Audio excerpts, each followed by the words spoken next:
Hey guys, welcome back to Maybe Danny Can.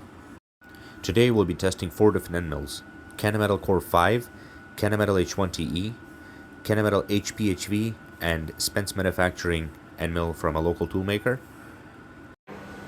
This is the Kennametal HPHV 4-flute 3/4 inch end mill, my most generic end mill that I use for almost everything.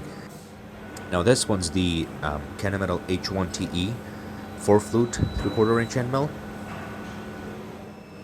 This one here is the Kennametal Kor 5 3/4 inch 5-flute end mill. Should be a good rougher, we'll find out. This one here is cheapest of all. It's the Spence Manufacturing one, manufactured by some local toolmaker. It has some SQTIALN coating, not sure what that is, so we'll see. Running at 2290 RPM, 32 inches a minute. Here we go. 4140 material, hot roll, 2290 RPM, 32 inches a minute, and I'm running about 150 thou per pass in cutting depth. And I have a bunch of these parts to make, so we'll see. I will find out how many parts an end mill can do. So stick around, we'll see which one's the best.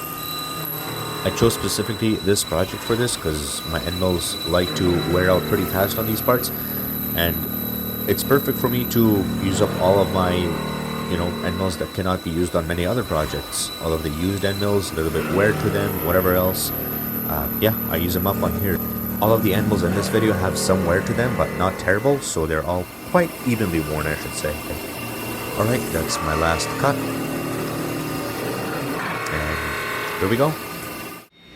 That's the HPHV after 5 parts.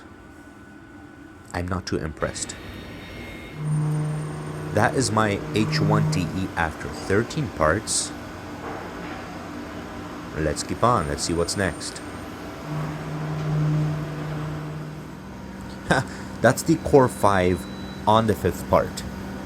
I'm not impressed at all. I do not like Kor 5. Period. And this one's the one made by Spence, and that's after 5 parts and after 6 parts. So that sums it up. Well, as I thought, the H1TE is the winner. Now, I'm not saying all the other end mills are no good. Like I said, my most generic end mill is the HPHV. I use it a lot. It's okay. It does the job. It's significantly cheaper than the H1TE, but I would say Kor 5 is my lowest. I never liked Kor 5s. They just didn't do the job I wanted them to do. I know it was specifically designed for roughing, and it sounds like for aluminum roughing if you listen to Titan of CNC. But I know many other people use it for roughing in like mild steel. For me, it never really worked. I do not like the Kor 5s regardless. So Kor 5 is out of my picture completely, but Kennametal H1TE is my favorite end mill. If you guys don't know what it is, try it out. You won't regret it.